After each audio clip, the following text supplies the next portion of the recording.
41,000 रुपये मिल रहे थे मुझे एक अमेरिकन क्लाइंट के लिए काम करके। मैंने जीरो से स्टार्ट किया था, टोटली न्यू था बिजनेस में, और सिर्फ 1.5 महीना काम करने के बाद मुझे 41,000 रुपये ऑफर कर रहा था वो, एंड मैंने हक दिया। मेरे सबकॉन्शियस लेवल पे एक बिलीफ सेट हो चुका था कि मैं थोड़ा सा अनलक्की हूँ। मुझे ऐसा लगता था मेरे लिए पैसे कमाना मुश्किल है, और तभी जब पहली बार एक ऐसी अपॉर्चुनिटी आई कि मुझे अमेरिकन क्लाइंट मिल गया, वो भी 1.5 महीने फ्रीलांसिंग करने के बाद, जब मैंने जीरो से स्टार्ट किया था, तो मुझे विश्वास नहीं हो रहा था कि ये सब रियल हो सकता है। It was the end of 2022 और मैंने जस्ट 12th पास करी थी।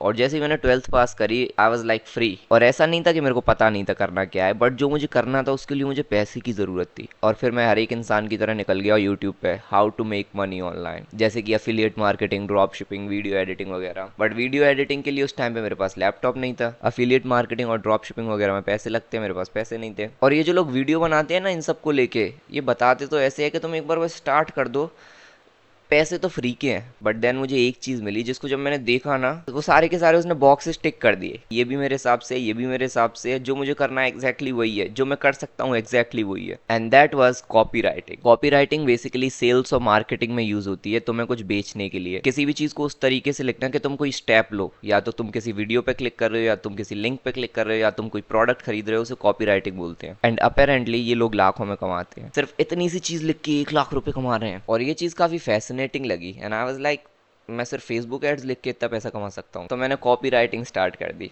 और फनी चीज़ पता है क्या है, मैंने कॉपी राइटिंग स्टार्ट कर दी एक वीडियो देख के, जिस वीडियो की स्क्रिप्ट लिखी थी एक कॉपी राइटर ने, ताकि जो इंसान देख रहा है वो कॉपी राइटिंग स्टार्ट कर दे। तो मैंने कॉपी राइटिंग स्टार्ट कर दी, और यहीं से मेरी लंका लगनी स्टार्ट हो जाती है। 2022 के एंड में एआई काफ़ी पॉपुलर हो रहा था, चैट जीपीटी, मिड जर्नी, ये सब आना स्टार्ट हो गए थे। और अपेरेंटली चैट जीपीटी भी काफ़ी अच्छी कॉपी लिख सकता था। और मेरे लिए काफ़ी हार्ड हो गया था कि किसी क्लाइंट को समझाऊं कि चैट जीपीटी की बजाय मेरे से कॉपी लिखवाओ, इवन दो मैंने जस्ट अभी स्टार्ट किया है और मैंने किसी के लिए काम नहीं किया है, बट जस्ट ट्रस्ट मी। और स्टार्टिंग में तो मैंने काफ़ी सारे लोगों के लिए फ्री में ऐड लिखे थे, और उन एड्स ने उनकी परफॉर्मेंस भी इंप्रूव करी। बट देन फेसबुक एड्स एक ऐसी चीज़ है जिसमें कॉपी पे ज़्यादा मार्केटिंग डिपेंडेंट नहीं रहती। अगर तुम एक रैंडम सा फोटो भी अपलोड कर दोगे तो अभी तुम्हारे एड्स काफ़ी अच्छे चल जाएंगे। एड्स में इंप्रूवमेंट तो मैं लेकर आ पाया, बट इतनी नहीं कि लोग मुझे हायर कर लें। दे वर लाइक, ठीक है, गुड, बाय। तो गैस करो मैंने क्या किया। मैंने पूरे के पूरे फेसबुक एड्स चलाना स्टार्ट कर दिया। और अगेन दोबारा से अपन उसी प्रोसेस से गुजर रहे थे, मुझे आपके फेसबुक एड्स चलाने हैं। क्या तुमने फेसबुक एड्स कभी चलाए हैं? नहीं। Fuck, wait wait wait. और यहाँ पे मैंने अपना मास्टर प्लान अप्लाई किया। जिन लोगों के लिए मैंने फ्री में एड्स लिखे थे, मैं उन एड्स के एनालिटिक्स को इन लोगों को दिखाता और उन्हें समझाता कि मैं नया हूँ, मैंने पहले किसी के लिए ऐसे काम किया नहीं है फेसबुक एड्स वगैरह का, बट मैं आपके लिए फ्री में काम करूंगा और आप मुझे सिर्फ कुछ टाइम दीजिए। अगर आपके एड्स की परफॉर्मेंस इंप्रूव नहीं होती और अगर मैं आपको क्लाइंट लाकर नहीं दे पाता तो आप बंद कर दीजिएगा। एंड इट टर्न्स आउट कि कुछ लोग मान भी रहे थे, and that is how I closed my first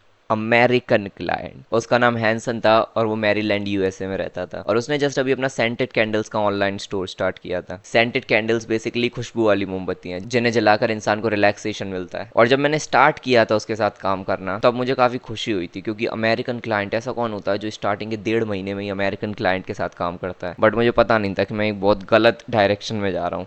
but then again हमने काम स्टार्ट किया, और क्योंकि ये मेरा पहला अमेरिकन क्लाइंट था, मेरे को सब परफेक्ट करना था। मैंने 4-5 दिन रिसर्च करके, product research, market research, brand research, competitor research, ये सब करके इतने बढ़िया से एड्स बनाए, पूरा कैंपेन सेटअप किया, and then we run the ads. 2 दिन हो गए थे एड्स चलते हुए, एंड नो सेल्स। एंड ये चीज़ मैंने उसे पहले ही बता दी थी, क्योंकि जो भी था उस ब्रांड से एसोसिएटेड वो सब नया था। ब्रांड न्यू था, फेसबुक पेज न्यू था, वेबसाइट न्यू थी, और जो एड्स हैं वो टारगेटिंग और टेस्टिंग फेज में थे, तो सेल्स नहीं आना रीजनेबल है। और मैंने उसे ये चीज़ तो बताई थी कि स्टार्टिंग में सेल्स नहीं आएंगी, बट मैंने उसे एक चीज़ और बताई थी जो कि मैं तुम्हें थोड़ी देर बाद बताने वाला हूँ। तो अभी के लिए एड्स कंटिन्यू रहे और लगभग 1 हफ्ते तक एड्स चलते रहे। हमने उस हफ्ते $60 खर्च किए थे, और उसके हिसाब से सेल्स ना के बराबर थी। फेसबुक के पास काफ़ी सारा डेटा आ गया था हमारी ऑडियंस से रिलेटेड, टारगेटिंग बहुत ज़्यादा बेहतर हो गई थी पहले से, बट स्टिल ना के बराबर सेल्स आ रही थी। बट दिक्कत तो ये थी कि जब मैं एनालिटिक्स में जाके देखता तो सारी की सारी परफॉर्मेंस इंप्रूव होती जा रही थी, हर एक स्टैट पहले से बेहतर था, और इस हिसाब से काफ़ी ज़्यादा सेल्स आनी चाहिए थी जितनी आ रही थी। और तुम्हें याद है मैंने थोड़ी देर पहले बोला था कि मैंने उसे एक चीज़ और बोली थी इंप्रूव करने को। मैंने हैंसन से कहा था उनकी वेबसाइट पर थोड़े से रिव्यूज़ लाने के लिए, क्योंकि उनका नया बिजनेस था, उनकी वेबसाइट पर 0 रिव्यूज़ थे प्रोडक्ट्स पे। और तुम ऐसी वेबसाइट से खरीदोगे जिस वेबसाइट पर 0 रिव्यूज़ हो। कुछ लोगों ने खरीदा था, बट अगेन काफ़ी सारे लोग नहीं खरीद रहे थे। और ये सजेस्ट करने के बाद हमने एक प्लान बनाया, हमने लोगों को फ्री में कैंडल्स देना स्टार्ट कर दी रिव्यूज़ के बदले में। फ्री कैंडल्स देते जा रहे थे और वेबसाइट पर थोड़ी बहुत रिव्यूज आते जा रहे थे और हैंसन ने अपने वेबसाइट डेवलपर से बोल के एक अबाउट अ सेक्शन भी डाल दिया और उसके बाद हमने एक और हफ्ते ऐड चलाए एंड बूम सेल्स आना स्टार्ट हो गई। अब क्या था ना कि हर फ्राइडे की रात को उसके लिए अपने लिए सैटरडे के सुबह 2-3 बजे हम एक मीटिंग करते थे, मैं और हैंसन दोनों मिलके, जिसमें हम डिस्कस करते थे कि इस हफ्ते एड्स की परफॉर्मेंस कैसी रही है वो सब। और एक मीटिंग में उसने मुझसे बोला कि जितनी सेल्स आ रही हैं वो सब तो ठीक है, बट अब मुझे स्केल करना है, और ज्यादा एड्स में पैसे डालने हैं और ज्यादा सेल्स चाहिए और बिजनेस को ऊपर लेकर जाना है। और सुनने में तो ये सही लगा और मैंने उससे मना नहीं किया डायरेक्टली, बट जैसे मैं मीटिंग उसके साथ ले रहा था मैं अपने दिमाग में कैलकुलेट कर रहा था कि जो रिटर्न ऑन एड स्पेंड है, मतलब जितने पैसे हम एड्स में डाल रहे हैं और जितनी सेल्स हमें वापस मिल रही हैं, वो उस लेवल पे नहीं है कि हम स्केल कर सकें और ज्यादा। तुम लेट से 10 रुपए डाल रहे हो और तुम्हें अगर 20 या 30 या 40 रुपए मिल रहे हैं तब तुम स्केल करते हो तो समझ आता है, बट हमारे जो मार्जिन थे, जो प्रॉफिट के मार्जिन थे, वो काफी कम थे।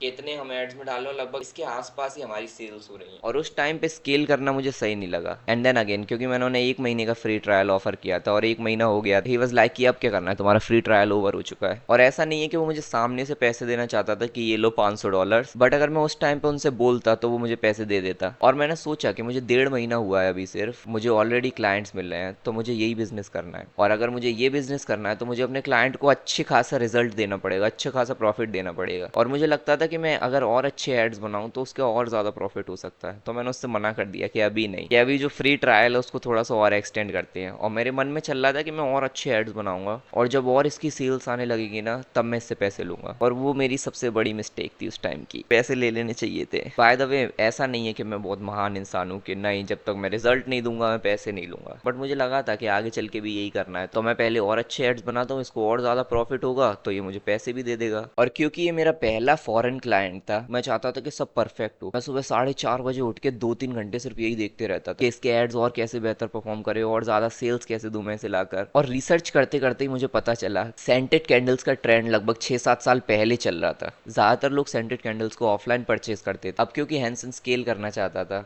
हमने स्केल किया और जैसे ही हमने एड्स को स्केल किया, कैंपेन को बढ़ाया, सेल्स भी बढ़ी, बट उतनी नहीं जितना एड स्पेंड बढ़ा। और बात ऐसी थी कि एड्स और ज़्यादा बेहतर परफॉर्म कर रहे थे, CTR CPM सब कुछ पहले से बेहतर था, बट फिर भी सेल्स गिरती जा रही थी। और इसी मोमेंट पे मुझे रियलाइज़ हुआ कि अगर पहले पैसे ले लेता तो फ़ायदे में रहता, क्योंकि अब तो मुझे नहीं मिलने वाले, क्योंकि अब जो प्रॉफिट है वो और गिर चुका है। और ऐसे ही हमने 5-6 दिन और एड्स चलाए और उसके बाद जो फ्राइडे नाइट मीटिंग हुई उसमें मैंने हैंसन को सब जितना अच्छे से मैं समझा सकता था उन्हें समझा दिया। मैंने उसे समझा दिया कि मेरे से जितनी कोशिश हुई मैंने उतनी कोशिश करी। इवन एड्स की परफॉर्मेंस भी इंप्रूव हो गई, बट जैसे ही लोग वेबसाइट पे जा रहे थे वो प्रोडक्ट खरीद ही नहीं रहे थे। एंड अब मैं और फ्री में काम नहीं कर सकता क्योंकि मैं पिछले 1.5 महीने से खुद को इतना पचा लिया था और मैंने वो एड कैंपेन रोक दिया और ऐसे ही हमारी पार्टनरशिप टूट गई। बट देन उसने एक नई एजेंसी को हायर किया और एक ट्राई और किया और लगभग उसने 3 हफ्ते और एड्स चलाए, बट फिर भी वो नहीं चला और उसने फाइनली उस वेबसाइट को बंद कर दिया। बस इतना ही था।